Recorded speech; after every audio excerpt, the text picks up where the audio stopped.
Hello everyone, this is Professor Amar Bagodi from Department of Civil Engineering. So today we are going to study about the intake structures of the subject Water Supply and Treatment Engineering Module 5. Intake structures. So the basic function of an intake structure is to help in safely withdrawing the water from the source and then discharge this water into the withdrawal conduit through which it reaches the water treatment plant. It is constructed at the entrance of the withdrawal pipe and thereby protecting it from clogging it by debris. Sometimes from the reservoirs where the gravity flow is possible, water is directly transmitted to the treatment through these intake structures. If the gravity flow is not possible, then the water entering these intake structure is lifted by pumps and then it is taken to the treatment plant. So let us understand what these things are, what introduction we are getting this. So first thing, the basic function of an intake structure is to safely withdraw the water from, let us say this is the river. You need to take this water from river and you need to give it to the treatment plant. So from there, basically you can distribute it through the entire city.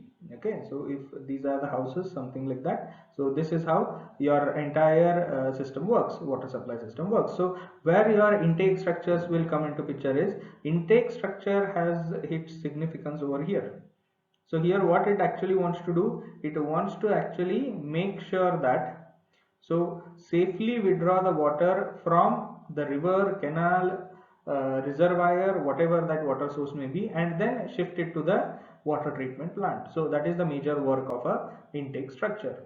Now the second thing is, so intake structure is nothing but basically you can just put a pipe there and you can suck the water in and you can give it to the water treatment plant. But unfortunately, if you do that, what may be the difficulty is, if any debris are present in this surface water, then that may clog the entrance of this particular inlet pipe.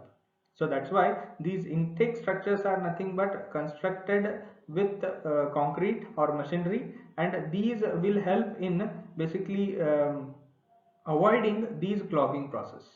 Okay, and lastly, sometimes the reservoirs where gravity flow is possible. So what do we mean by that is, I'll just try to rub this in. Okay, so if you check out, imagine I have a reservoir somewhere here. Okay, so this is my reservoir and my land profile is something like this. So here I have stored my water. Okay, this is my water source. So here if I place that intake structure, okay, in coming slides you are going to see what kind of intake structures we have. Just in general, if we have here, so the water can be safely withdrawn from the reservoir to this intake structure, and from here, if the treatment plant is somewhere located here, then what they'll do, even if the gravity flow is possible, so directly from this intake structure they'll make a pipeline where through gravity the water will directly enter into the treatment plant. If this is not the scenario, if imagine the ground is something like this, so you have your water treatment plant at a higher elevation, so at that point of time what you will do, so in this intake structure you will fix up a pump. Okay, so through this pump, first you will increase the head of water, then you can shift it to a higher elevation. That is, in simpler terms, you can pump this intake water into the treatment plant. So this is how this particular intake structure's basic working is. Okay, now selecting the location of a intake structure. Now if you see, the site should be nearer to the treatment plant to reduce the conveyance cost. So this is the first part of it. Second is, intake must be located in a purer zone of source so that the best quality of water is withdrawn from the source to reduce the load on the treatment plant.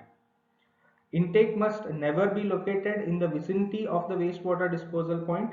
So obviously, if you are doing that, then the contaminant, more polluted water will be entering into your intake structure, then that is not good for your treatment. Intake must never be located near the navigation channel so as to reduce the chances of pollution due to the waste discharged from the ships. So from the ships or navigation channels, basically you may have few of the oil or any of the disposal or a waste material that has been dumped from these navigational ships into those channels. So even if you withdraw the water from there, then it is going to become difficult for you to treat. The site should be such that to permit greater water withdrawal of water if required in future. That is, right now you are going to design this particular intake structure for one particular intake capacity. If in future, if you want to expand that, then there should be a scope, or the place should be such that even the greater water withdrawal can be achieved with the same place. So such place should be identified for the intake structure location. Intake must be located at a place from where it can withdraw water even during the driest of the period. That is, because if you can check out, only the northern region rivers what we have are perennial rivers, whereas most of the central and southern rivers what we have are basically non-perennial rivers. That is, only when the rain comes, so for that 4 months basically they will be flowing. Apart from that, most of the time they will be dried out. So your intake structure should be such that even in the driest of period, so the water should be able to withdrawn from that. So that is where the depth of flow is more, or else where the bed level is at its minimum. So with certain restrictions, that intake should be what I can say placed over there, so that you can withdraw the water even in the very least or else driest period. The intake should be the intake site should remain easily accessible even during the floods and should not get flooded. So again, this is one more important parameter. So here also, if the flood is there, so in the rainy season, if the discharge is more, if the runoff is more, if the depth of flow becomes more at that point of time, even at that point, this site or this particular intake structure should be able to be visitable. So why we need that is because we have few of the equipment. So as and when we study regarding what type of intake structures we have, you can check out there are different ways in which you can actually control this intake. So to access or else to have that control over the intake or inlet of that water, we need to have the access to this intake structure all the time. That is, even during the floods. In meandering rivers, the intake should not be located on the curves, or at least on sharp curves. That is, in meandering rivers, what will happen? Meandering rivers, I guess, I hope you know that. If I say meandering river is something like this, it will not flow in a fixed direction. So it will usually be what I can say twisting. So imagine 1 year if it is like this flowing, so next year because of the erosion which may occur at this zone, so the entire what I can say uh, flow pattern may change. So in another 5 years the same thing may become like this. So you can check out, so because of that, meandering river will be there because of the erosion at the banks. And here, as and when these banks are being eroded, your water what I can say path will change.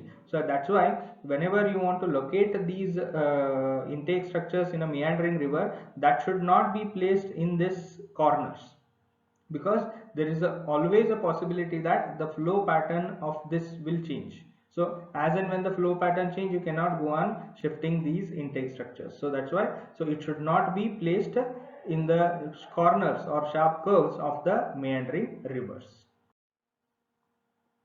Type of intakes. Type of intake structures. So we have simple submerged intake structures, then we have intake towers, what we call it, then we have medium sized river intake structures, then we have canal intakes, then we have intakes for sluice ways of the dams. So these are the basic classification of intake structures. So the first one is submerged intake structure. So the submerged intake structure, it is what I can say, it is the simplest and the most basic intake structure what we are going to have. So if you check out here, this is the riverbed which is there, okay, and this is the bank of that, yeah, and your intake structure is located over here. Yeah, so even though the intake structure is located on the land part of it, land mass of it, but there is an inlet pipe which is there inside this river or else in this water. Okay, what will happen? So here you can check out, we have bar screens on top here, water will enter into this. Okay, since the length will be more, there will be some flexible joint. Even if any disturbance is there, this flexible joint can take care of that movement. So the water can enter into this chamber, intake chamber, right? So here again you will have your strainer, that is to filter the water. Even in any case, if debris have passed through even this filter or screen, bar screen, basically here we don't want that to go into the pipeline. So that's why we have the strainer here. So this strainer will be similar to what your regular pumps in your household, what they have. So the same thing will be there, and here we are going to have our pump. So from this water through this pump will be elevated and it will be taken to the treatment plant. So this is one of the simplest submerged intake structures, what we are going to call it. So let us see what all components it has. Okay, so first part is this one. We have this chamber, intake chamber, right?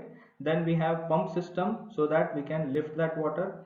Now if I just try to show it here, imagine this is a river.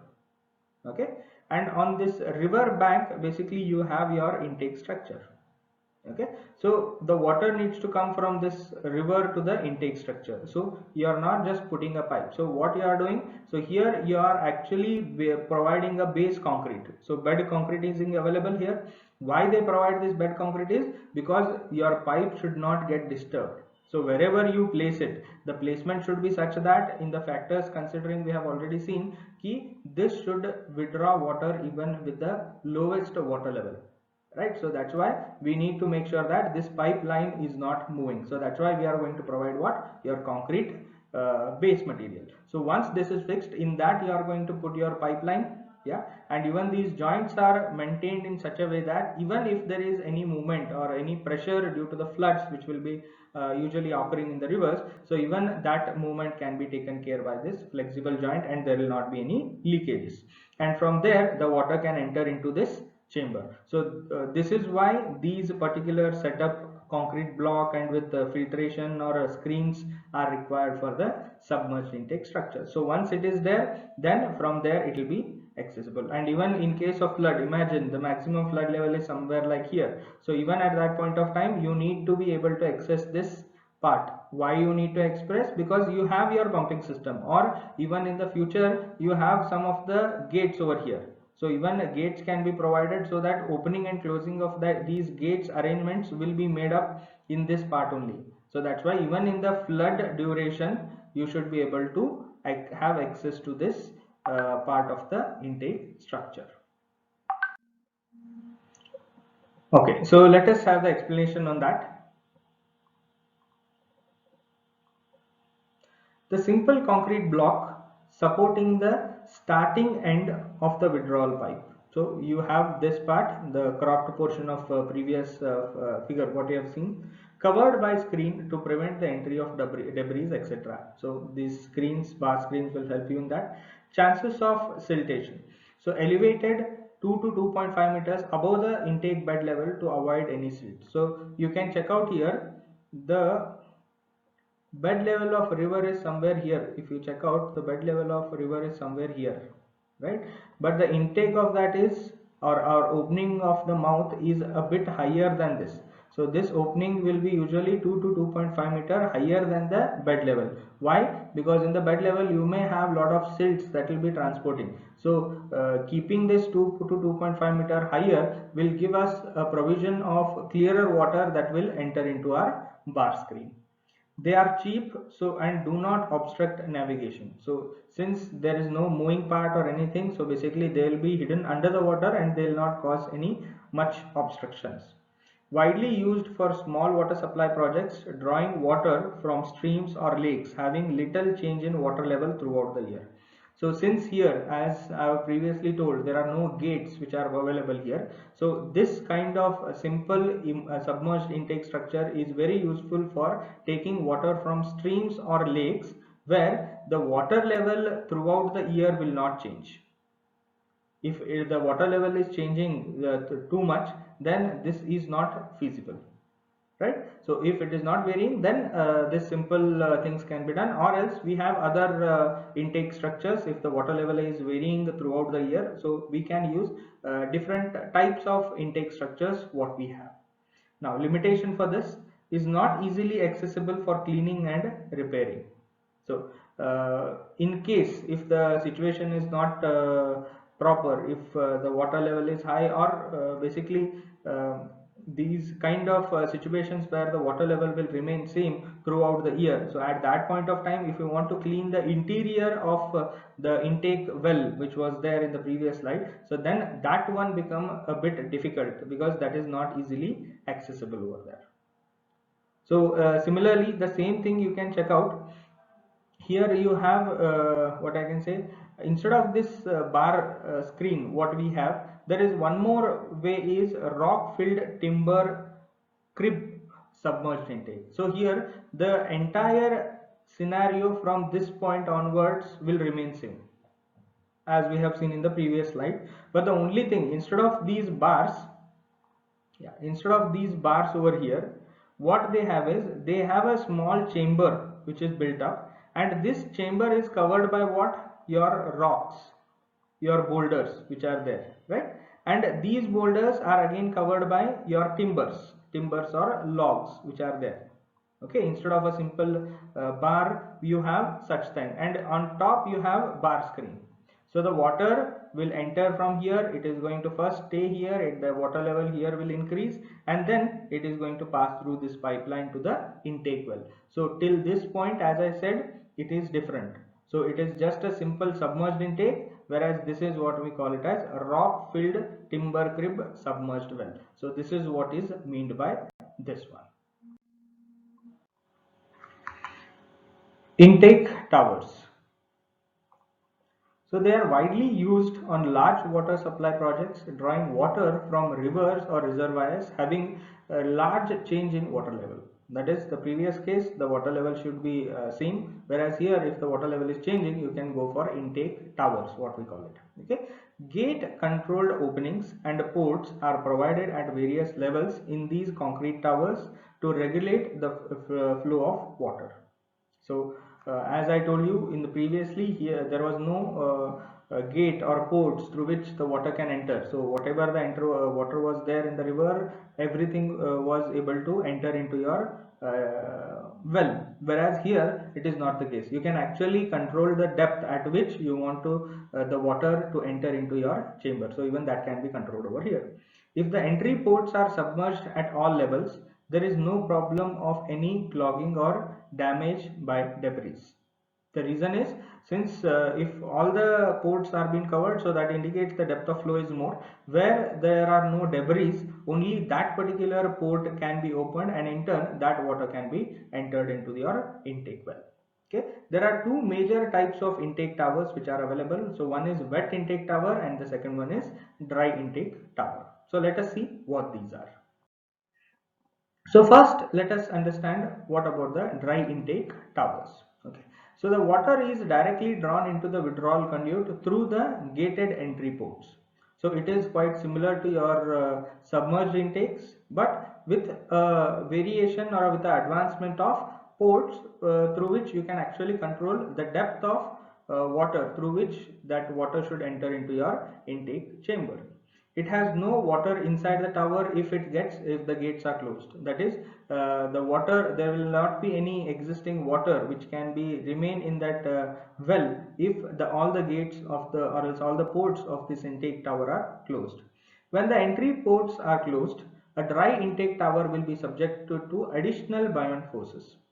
That is, in the next slide, once we check out the figure, that time I am going to explain about this. Now hence it must be heavier, it must be of heavier construction than the wet intake tower.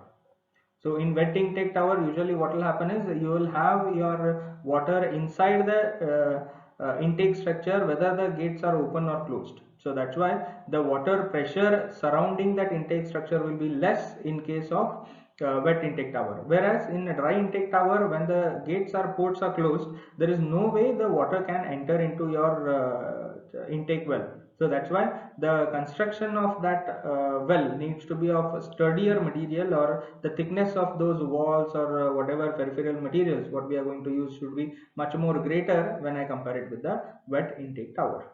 So they are useful since water can be withdrawn from any selected level of the reservoir by opening the port at that level. So Just now in the first point what I have explained, the same thing is mentioned over here. Okay.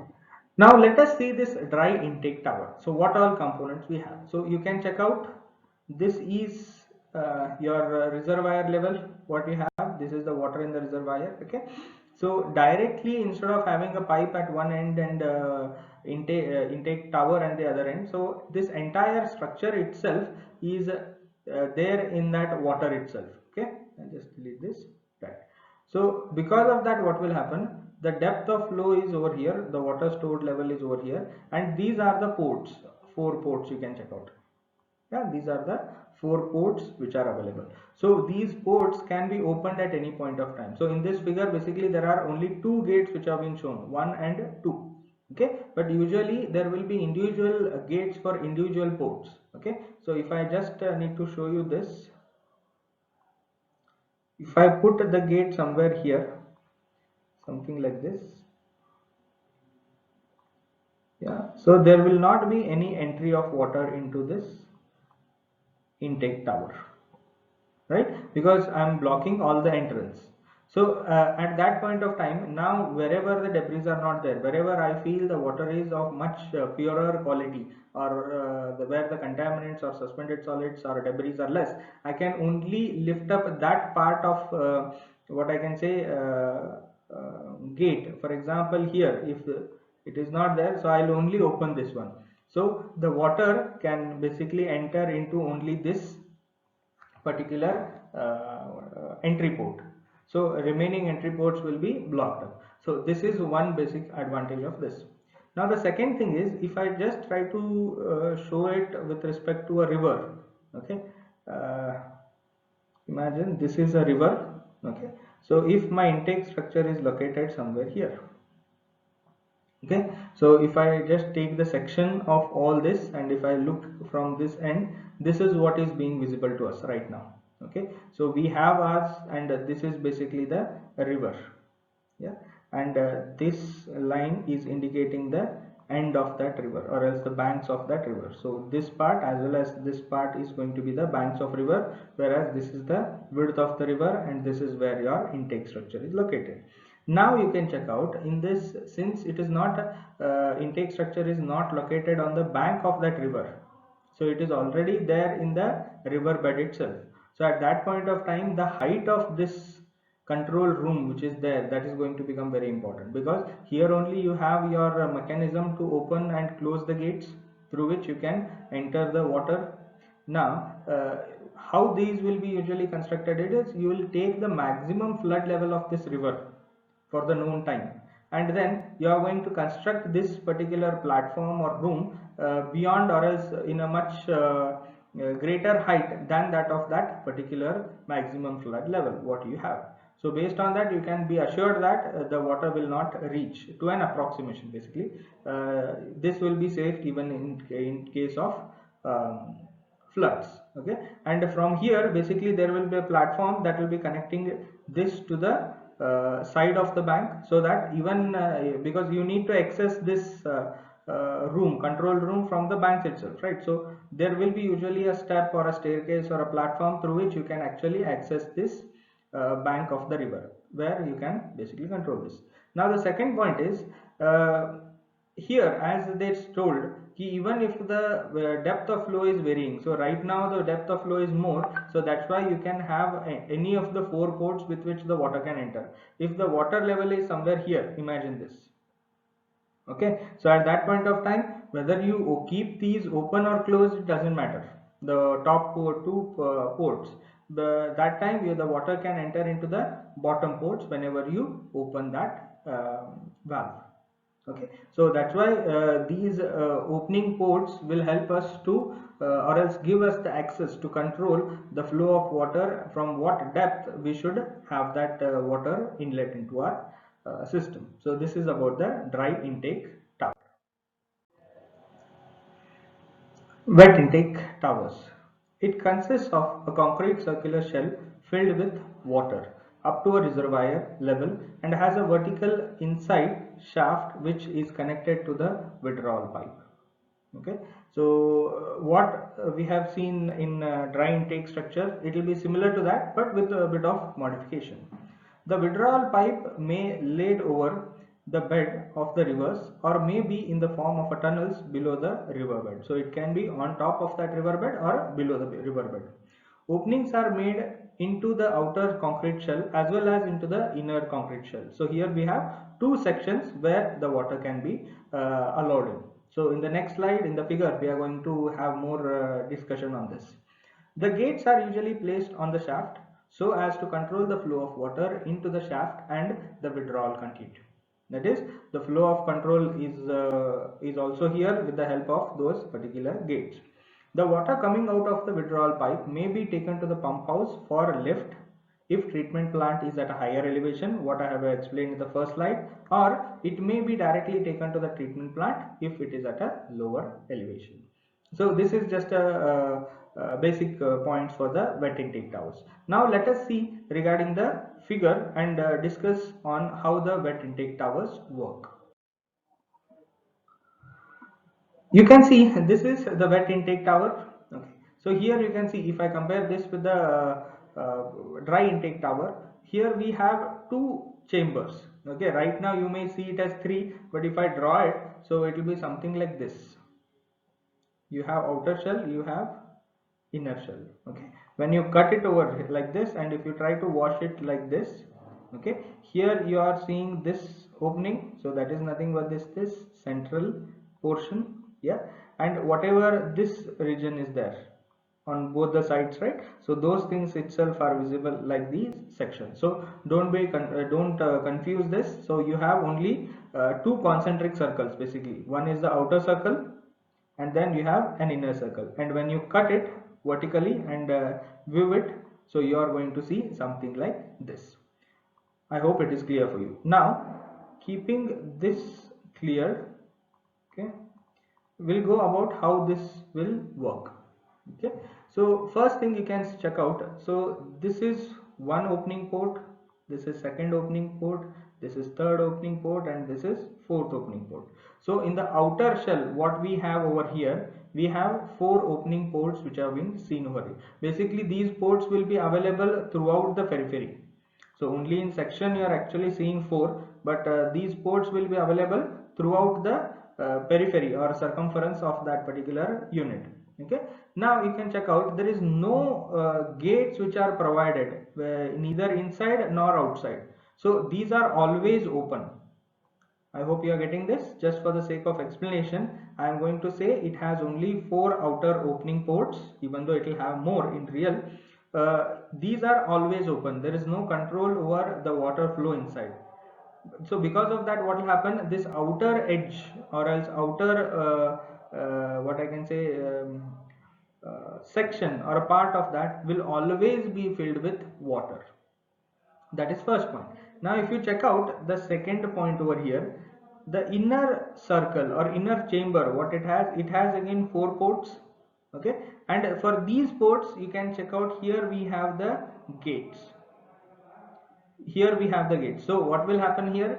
So if the ports are more, the outer ports, they don't have the gate, so that's why the water can be allowed at any point of time. You don't have the control over here, but you can control the flow of water in this inside chamber through these particular gates which are available.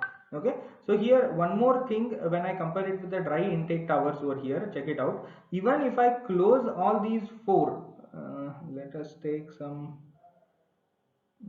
yeah, purple. Okay, so imagine I'm going to close all these inside four openings which are there through the gates. Okay, I'm closing these.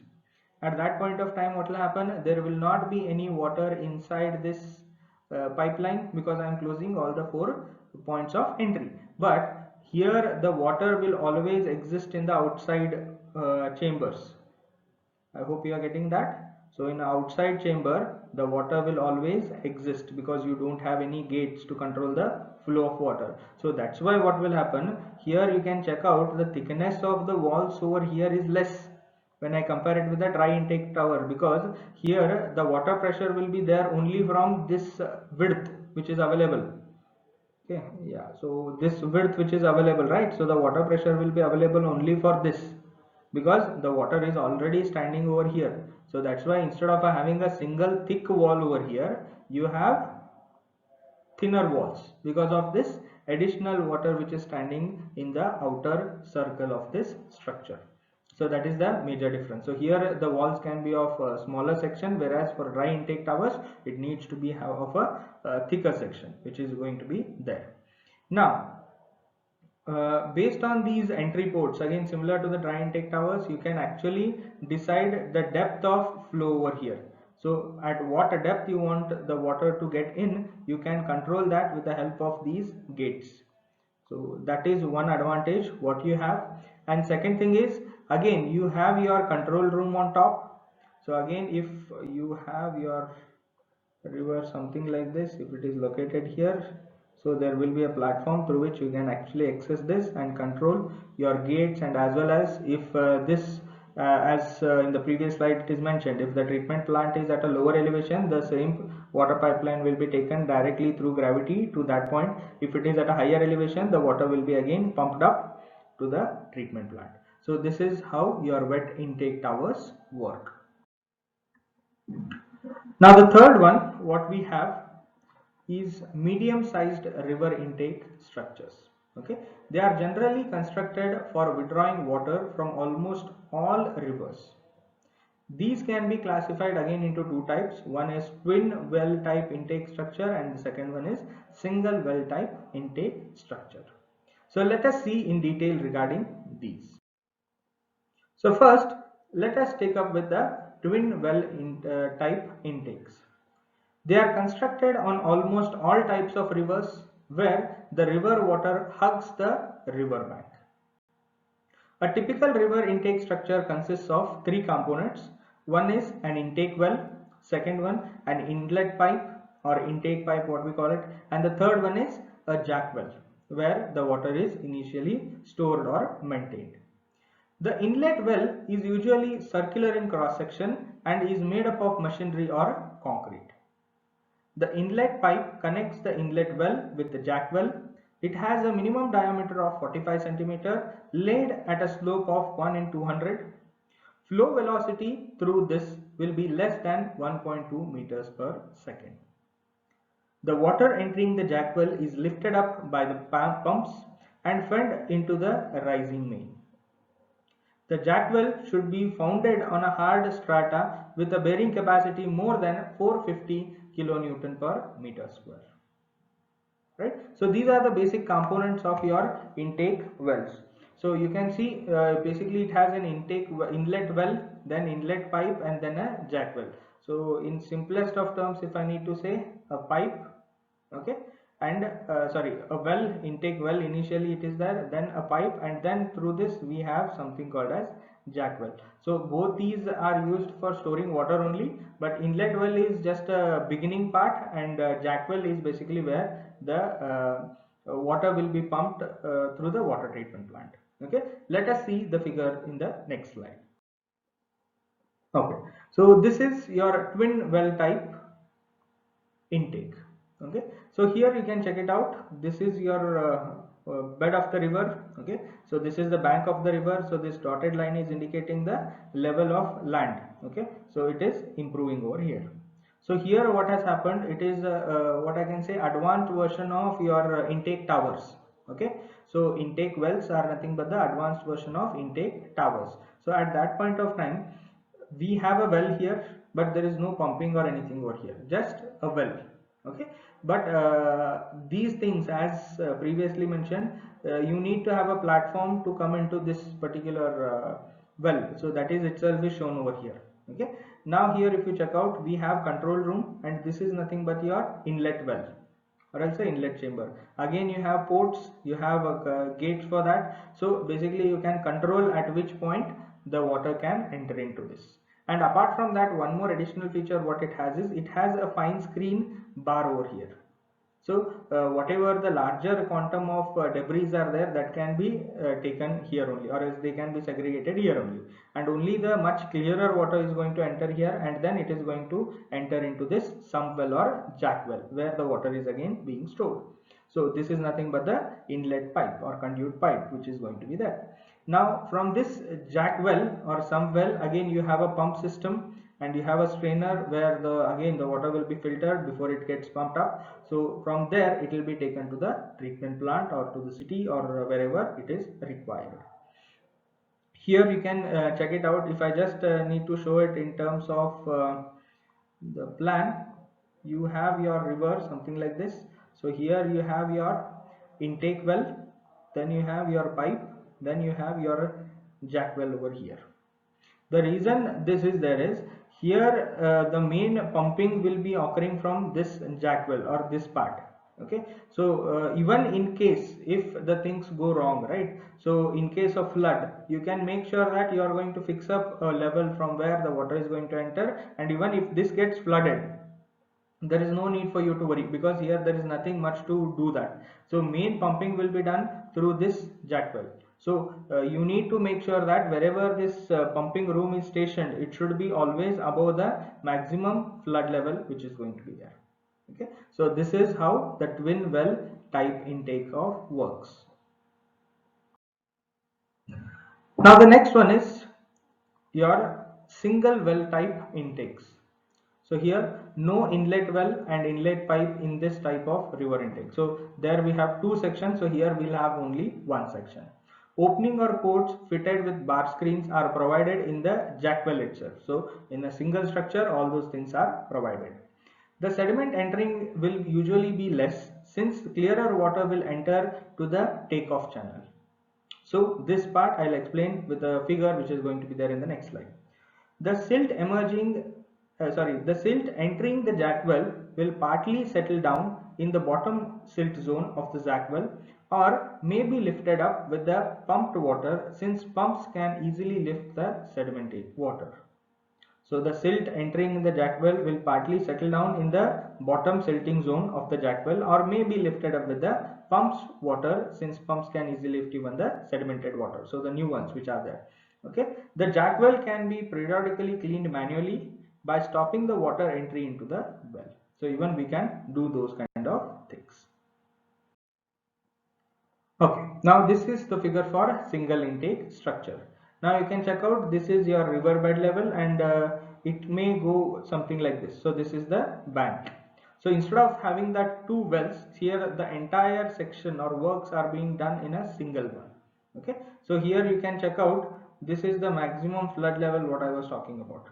So they have already studied, so your platform is actually a bit above than this maximum flood level. Okay, so here again you have ports for the entry of water. So whichever water you want, you can operate these ports and let that water in over here. So once the water comes here, so first because the velocity is less, so whatever the sediments are being entered here, the second point what I was trying to explain in the previous slide, basically those sedimented particles can settle down here. Okay, those particles usually will be settled down here, and if any case if these particles are not being settled down, then through this strainer with these pumps even these silted water can be pumped out. So the new centrifugal pumps what we have of larger capacity are basically resistance to even the silt application. So even they can actually lift the water with silted content.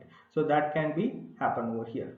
Now this is basically, yeah, sump, and if you want to clean that, so basically cleaning means removal of this sludge or settled sediment. So that can be done on a fixed time interval so that even this sediment can be controlled basically. So this is how your single well type of intakes works. Now the next one what we have is we call it as canal intakes. So first let us understand what this is. Okay, so you can check out, this is the ground level. Okay, sorry, this is the ground level of the canal. So you have one side of that level here, this is the embankment what we have. So usually how the canals are going to be in something like this. Yeah, right now if you check out my figure which is there is our particular intake well is located somewhere here, something like this. It is located something like this. So here your water is flowing. I guess you can Imagine this. So keeping this point in mind, so let us come to this. So here we have FSL, that is full supply level, right? So this is minimum water level and this is normal water level. So during the normal operation condition, this is the depth of water that is maintained in the canal. So here also you have ports at a various depth. Again you have screens, so you can control the flow of water, and once it comes here it is going to remain stagnant, and from there basically through this embankment only you can have that pipeline. So here also you can see basically this all section is your embankment. This is where your entire soil is being filled up, right? So through that soil itself basically you can have that intake, and again you can have your fine screen on top, so that to prevent entry of debris, and the same water can be taken out. If again if needed it will be pumped up. If not, the water treatment plant is at a lower elevation, it can be directly taken through the gravity. So this is how a simple canal intake works. So all these things you can check out. Again, these control room which are available will be always above the full supply level, so that it will be always accessible through, even through this foot connection, as it is mentioned over here. Even you can access that. So this is valve operating mechanism. So wherever you want this water to enter into your stream, sorry, into your water treatment plant, whenever you want to pump it, or else whenever you want to supply it over there, that time you can basically open this and you can allow the water in. So this is how a canal intake works. Now similarly we have intake for sluice ways of dam. Okay, so first let us understand what is a sluice ways. So already you have completed your extensive survey. So there, if you remember, we have done something called as sluice gates or surplus weir or something, right? So what do you mean by that sluice gate? I'll try to just write this small figure over here. Imagine this is your dam. Okay, this is the upstream side, this is the level. Yeah, so excess water usually what will be there, so that will be taken to a corner, sorry, side of this weir, and we call that as surplus weir. So excess water which is there can be taken off through that surplus weir. If you want to take the water from this upstream side to the downstream side safely for any of the usage, whether it is irrigation, water supply or anything, basically you will have one pipeline over here. If you remember in our survey, basically where we have gone, you can see these kind of first day what visit you have done near Saugaon. So there you can actually see these gates, right? So from the upstream side through this, if you open the gate over here, the water will enter, yeah, and this can be discharged over here. So this is nothing but your sluice pipe, and these gates are called as sluice gates. I hope it is clear now. So keeping that in mind, let us rub off this first. Okay, so keeping that in mind, now let us come back to here. So you can check out this dotted line is nothing but indicating a side, upstream side of your dam. So whatever I had drawn it over here, yeah, so this part is nothing but this part. Okay, now here only I have my sluice way. So this is my entire structure which I have. Okay, and whatever the pipe I told, the sluice pipe, right? So that pipe is indicated over here. This is nothing but that pipe. Now if you check out, this is the maximum water level, this is the normal water level, and this is the minimum water level what we have. So you have entry ports at different heights. So here also you can actually control the outlet valves, and at what height you want the water to enter into your intake pipe. So even that can be controlled as we are doing in the previous cases. So once it is you can take the water from the required water level, and from here basically you are going to take it to the downstream side. So again this can be taken to the directly water supply, or it can be taken to the water treatment plant, so based on its requirement. So this is how your intake for sluice ways of dam works. So instead of having a simple intake, you are going to have this kind of structure where the level of water through which you want to take that water into your inlet pipe can be controlled over here.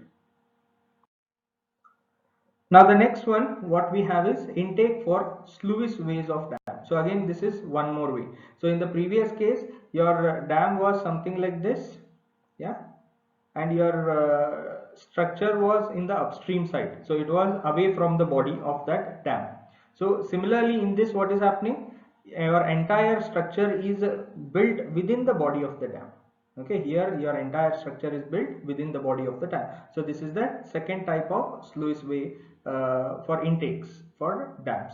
So here also you can check out normal pool level, you have minimal pool level, you have different levels at which you can let the water in. So instead of having that previous case we had that section over here, instead of that right now I am having it within the body of the dam, and once it is collected through the again sluice pipe, I am going to take it to the other side. So this is how your intake for sluice ways of dams work. This is the second type.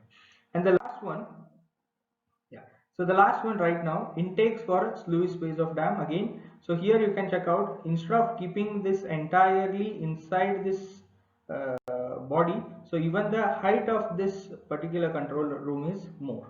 Along with that, one more additional thing what you can see here is it is a combination. So first thing, for the sake of safety, they have added this impervious core. So all these will be basically the structural integrity. To maintain that structural integrity of the dams, we are going to have these sections that will be built up. So all these are precautionary measures, so that is a different topic. But to concentrate on the present scenario, we'll have our intake structure located here. You have again different levels at which you can take the water, right? So here there is a general way of taking the water to the downstream side. So you have your grated structure over here, and through this sluice pipe basically you can take it to the downstream side. If along with that, okay, you can have again different elevations that can be controlled. So here again you have your valves, pumps, everything, so with which you can actually control the water entry over here. So the water will not be basically it will be open to atmosphere, so atmospheric pressure will itself will be there, so whatever the outside water level will be there will be maintained. And basically here the gate or else the valve which is going to be there, through that you can actually control the quantum of water that will be taking to the downstream side. So all these are what the different types of intake structures.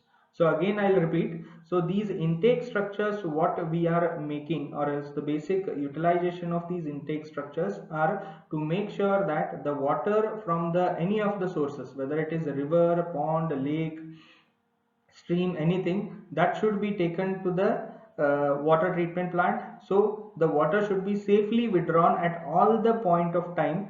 So to help that withdrawal, we are going to use these intakes. Okay, so these are the various types of intakes what we have studied for this lesson. Fine. So let us see what all things have been covered here. So in this collection and conveyance of water part, we have done with intake structures, type of intakes, factors to be considered for selection of intake structures. So this first part of this fifth module is covered in this particular class. So in the next class, we'll check out with the pumps, pipes, as well as various other aspects. Thank you.